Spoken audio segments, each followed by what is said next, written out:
Peter Parker has the potential to go through a massive reset in the MCU, and that's all thanks to Across the Spider-Verse. How will the animated franchise lead into a whole new arc for MCU's Spidey? I'll tell you right now.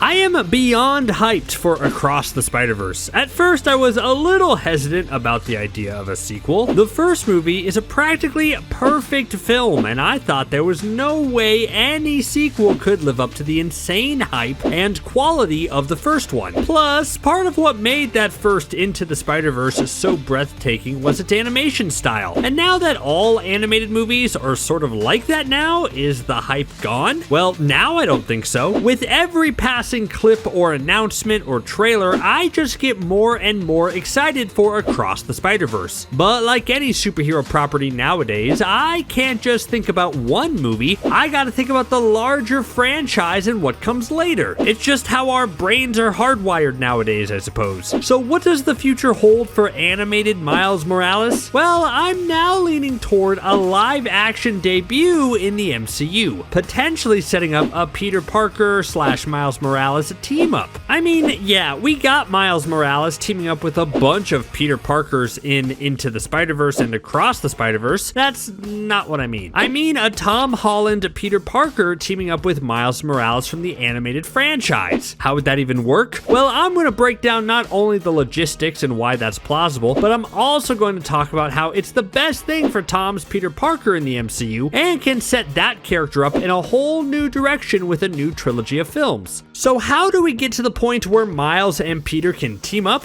Well, the groundwork has already been laid. In the trailer for Across the Spider-Verse, Miguel O'Hara makes a reference to Spider-Man No Way Home, saying, "Don't even get me started on Doctor Strange and the little nerd back on Earth 1999-99. And on the surface, maybe it's just a joke. Maybe it's just a line of dialogue meant to convey that, hey, these are all just movies and part of the same general franchise you like, right? Wrong, because a line like that carries an incredible amount of weight that changes everything about the future of both of these two franchises. Because now we're saying that the animated Spider-Verse movies are part of the MCU's multiverse, and the cross-pollinating between Sony and Disney is not gonna stop, even though it definitely should have after that Morbius post-credit scene. I'm not sure how I got here.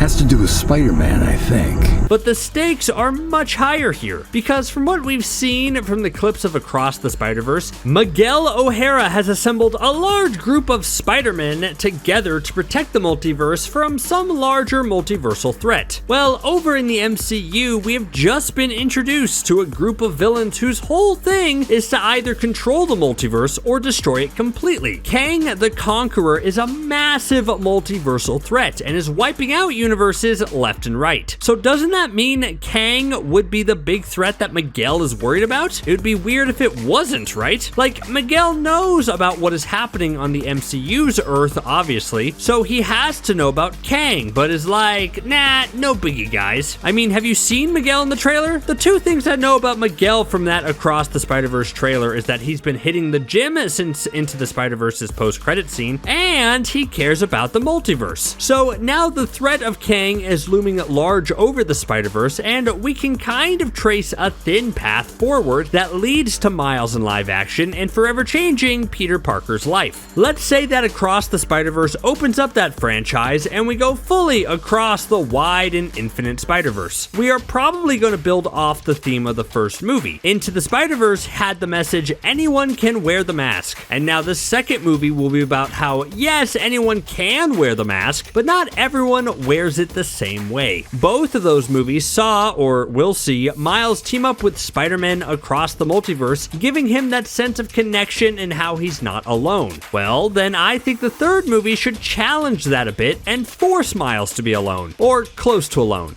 Here's how I envision things. Across the Spider-Verse, we'll see Miles doing something that disrupts whatever Miguel's plan is. Maybe it's saving someone's life that shouldn't be saved or protecting a universe that's in trouble. But whatever it is, it leads to a larger threat being revealed in Beyond the Spider-Verse. Originally, I thought this is where the Inheritors would come in, but now, wouldn't the best option be the Council of Kangs? That would literally solve all of the MCU's problems right now. We know Jonathan Majors' future future is up in the air, but we also have that Ant-Man Quantumania shot of an entire coliseum of Majors-looking Kangs. So that creates a dilemma. But by animating them and having them go to war with the Spider League that Miguel put together would allow for an epic animated fight and get rid of them for the MCU. But something could happen where all the Spider-Men are either wiped out, or if we want to be less dark, trapped in a different dimension somewhere and can't get out, leaving Miles alone and forced to go beyond the Spider-Verse, you know, like the name of the third movie, in order to find help and save everyone he cares about, which could lead him right into the sticky web of Peter Parker. See, we can do that because of the Earth 1999-99 reference in the Across the Spider-Verse trailer. The only wrinkle is the confusing name. Okay, quick MCU history lesson. So when the MCU was first starting, back before we knew it would have this runaway success, it was officially deemed Earth 1999-99. Then that name kind of stuck around because we weren't dealing with all this multiverse stuff and it didn't matter. But then when we got into the thick of it, it was said that Earth was Earth 616. It was first an Easter egg in Thor: The Dark World on Dr. Selvig's board, and then Quentin Beck called our Earth 616 in Far From Home. This is Earth, Dimension 616. I'm from Earth 833.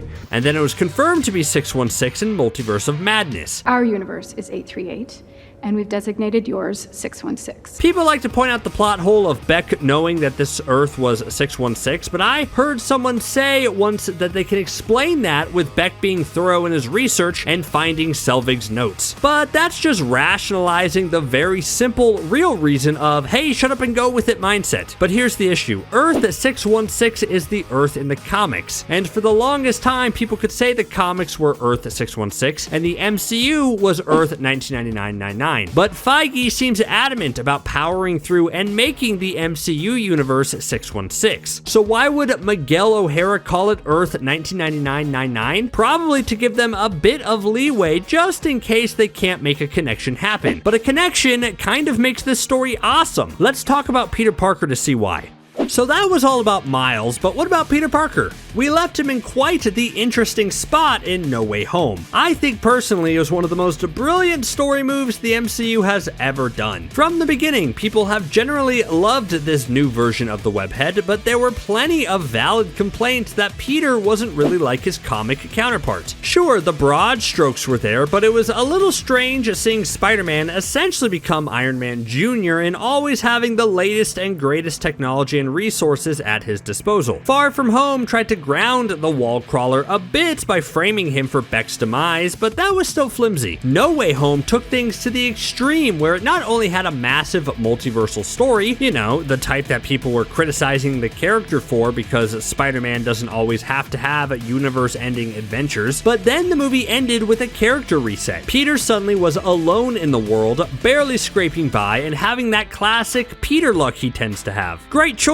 So now the question becomes, what's next for Peter? I think the character is too popular to keep away from the larger universe-ending event films, but maybe we can get one street-level film before things start ramping up to Secret Wars and the Miles team-up. A film like that could help set Peter up to be in a fascinating position to meet Miles Morales. Spider-Man 4 could really go in two directions. The first is that it can undo the mind wipe for Peter's closest confidants and reunite the Peter, Ned, MJ trio, and I understand why that's tempting for the MCU. Their chemistry is amazing, and MJ and Ned are extremely important characters, so I don't think the mind wipe would last forever. But patience is the name of the game here. Like, if they wanted to involve Ned and MJ in the story again so soon after No Way Home, they should make Ned into the Hobgoblin, and then Peter is suddenly forced to fight and save a friend who doesn't remember him? Sounds pretty awesome. But now I'm saying, resist that urge, MCU. Keep Peter by himself for all of Spider-Man 4. Well, sort of by himself. I do think Peter needs a team-up movie with a street-level hero, someone like Daredevil. Peter continually fights massive, universe-ending, multiversal threats, but what if he's forced to learn about New York corruption as he battles Kingpin? A villain Peter can't just punch to beat. That exposes Peter to a whole new side of being a hero that he really needs. Plus, then his character can show how much he's evolved. The The first few MCU movies he was in, he was clearly a mentee to Iron Man, the student to the master sort of thing. And then when Tony Stark died, Peter tried to step up to become the new Iron Man with disastrous results until he found out that he should focus on being the hero he wants to be. Then No Way Home allowed him to team up with different versions of himself, which means the next step afterwards is teaming up with someone different. That's where Daredevil could come into play, and the two could work together as opposed to Daredevil mentoring Spider-Man. That's a big difference. And yeah, I don't know how that would work since Daredevil has like 300 episodes of his show coming, so how could that possibly leave room for a Spider-Man movie? But I think the idea of Spider-Man teaming up with a more street-level hero is a good one. Then that means after Spider-Man 4, Peter is ready to take on his biggest role yet, being a teacher to someone. Miles would come to our universe and would require a good teacher. In this version, both Peter and Miles would be around the same age, which is different than the usual age difference between the two, but I think that adds to their dynamic. Just because Peter isn't older anymore doesn't mean he still can't teach Miles some stuff, especially when it comes to our universe. Miles is coming from animated universes to live action, and it would be funny if they comment on the strange differences between these two different mediums. Miles can't move exactly as nimbly as he does in his universe, and that would require Peter to be a teacher that shows him the ropes. And both characters would just be so similar but so different. They both have essentially lost entire universes. No one in the world remembers Peter Parker, and the Kangs I mentioned earlier cut off Miles from all his other spider friends. So now the two are working together because they have no one else. Peter could learn how to be a proper teacher, and Miles can learn to be a hero without 100 Spider-Men behind him. It's the idea of two characters meeting at interesting points in their lives and then moving forward together. Fun, right? But that leads us to Secret Wars.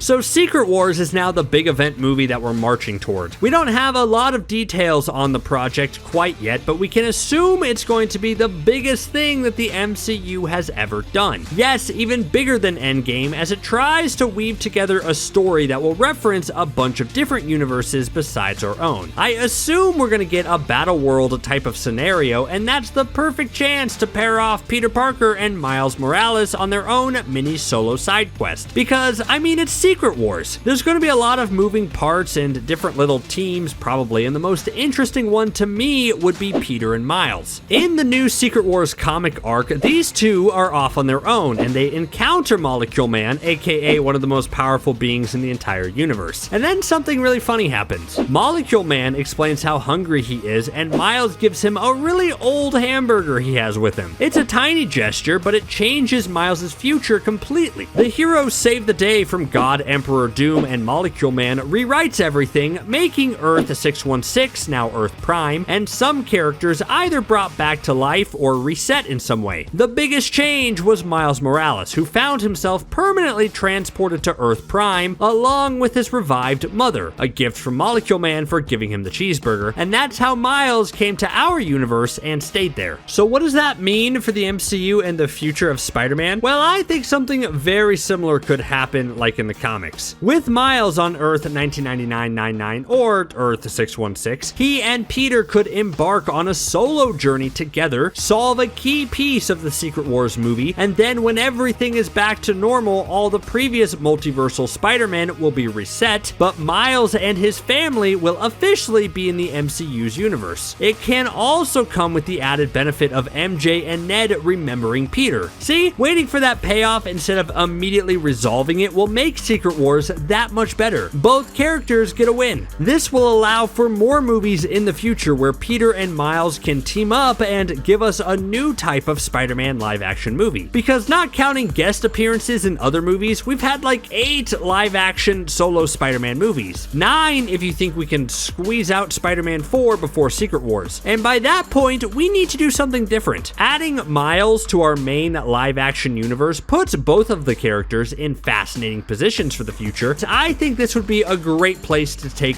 both characters. But you tell me, do you agree with that? I've just gone on a long rant about how these two characters should meet up, but is that really the best thing for each of them? And would Miles work in the MCU if he was brought in a different way? Say we have a few more years of solo Spider-Man movies while Tom gets a bit older. Would you prefer to see an adult Peter Parker mentor a brand new teen Miles Morales? I mean, yeah, those stories are great too, so I'm a little torn. Man, again, I just wish the Spider-Verse movie never referenced No Way Home. It would make all this so much easier, don't you think? Either way though, I'm very curious about what the future holds for both of these Spider-Man. I just had a fear of what if Secret Wars ends up with the rebooting of Spider-Man, and I think my heart just skipped a beat. After Tobey, after Andrew, and now Tom, I can't handle another Spider-Man reboot. So let's avoid that and give this Peter Parker some great future storylines, okay? And the way to do that is really with Miles Morales. I think the idea of Miles realizing that animation gives him more freedom would be hilarious and something I hope comes true. What about you? What do you want? Let me know in the comments below, and thanks for watching CBR. See you next time.